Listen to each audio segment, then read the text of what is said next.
And my next guest, with the support of the Majority Leader Mitch McConnell, is preparing investigations into the political bias at the FBI that targeted President Trump. Joining me now is the head of the Senate Judiciary Committee, Lindsey Graham. All right, Senator, on the theme of repercussions, in both of these cases, can we expect the DOJ's full involvement?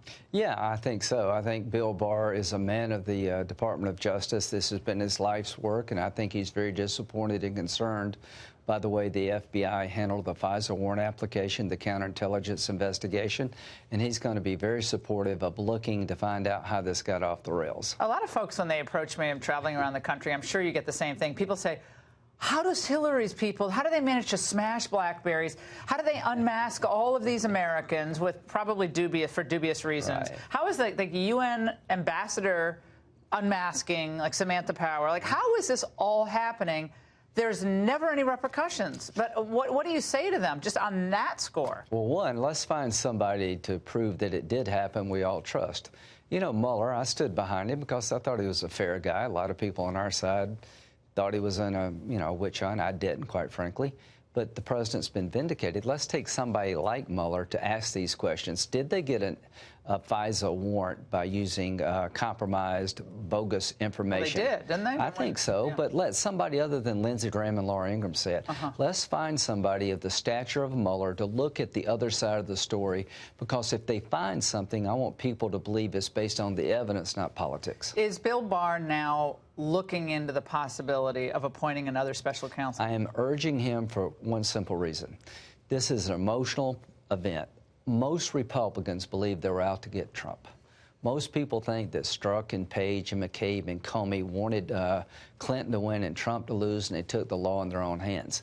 If that's true, it's horrible. Let's find somebody that can tell us if it's true, take the appropriate action. I think it's very important to have a Mueller-like figure to look into the I know other what side. you think that, but you've had conversations with Barr. I know you had dinner with him the other night. Is he approaching that decision? Is there a timetable in which he'll make that decision? I think he's going to look at what happened, and the question for him, should it be me and the professionals here inside the building, or should I get somebody outside the system? It's not a question of how, if he looks, it's how he looks. Well, they're attacking him now. They're trashing his credibility on the left. They're saying that he's just a political actor, that Mueller shouldn't have trusted him to make that obstruction decision. I've never heard of someone who is a Bush attorney general. Everyone's, elevating the Bushes now for a variety of reasons, but I've never heard anyone attack Bill Barr in his professionalism until the left got into their multiple stages of grief here. Well, so like Adam Schiff has become the new Oliver Stone of the House, there's nothing will ever satisfy them. Bill Barr is one of the greatest people to ever serve in the Department of Justice, highly respected on both sides of the aisle until Trump got to be president.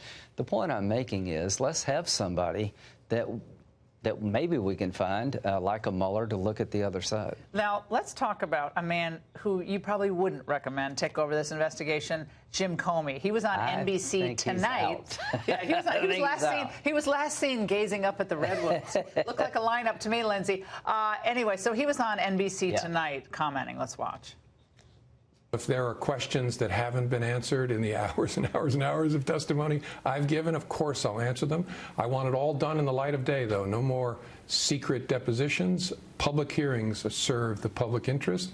And so if there are questions to be asked about how we handle this investigation or any other, let me know when you want me.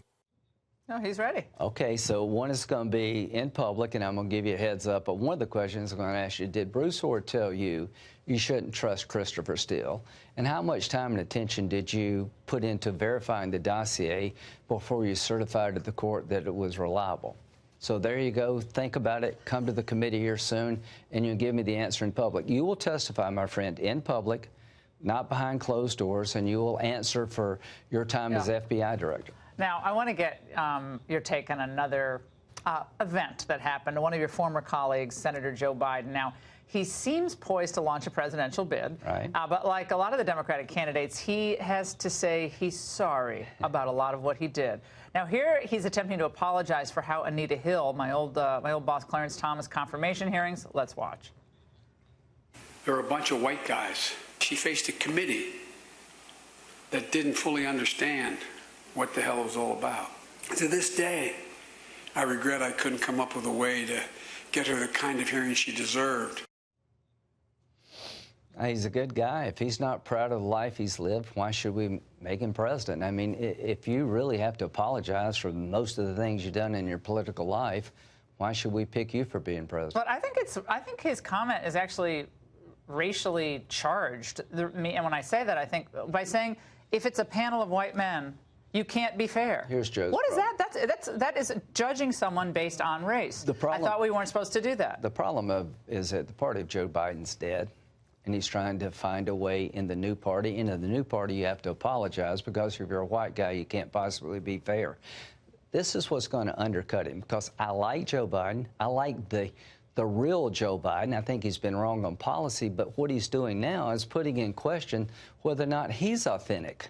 Do you really believe he thinks that this apology is sincere? Is he just trying to position himself for political advantage? I think he's apologizing to get an advantage in a crazy primary. Lindsey Graham, it is so great to see you. Don't be a stranger. Thanks for staying up late.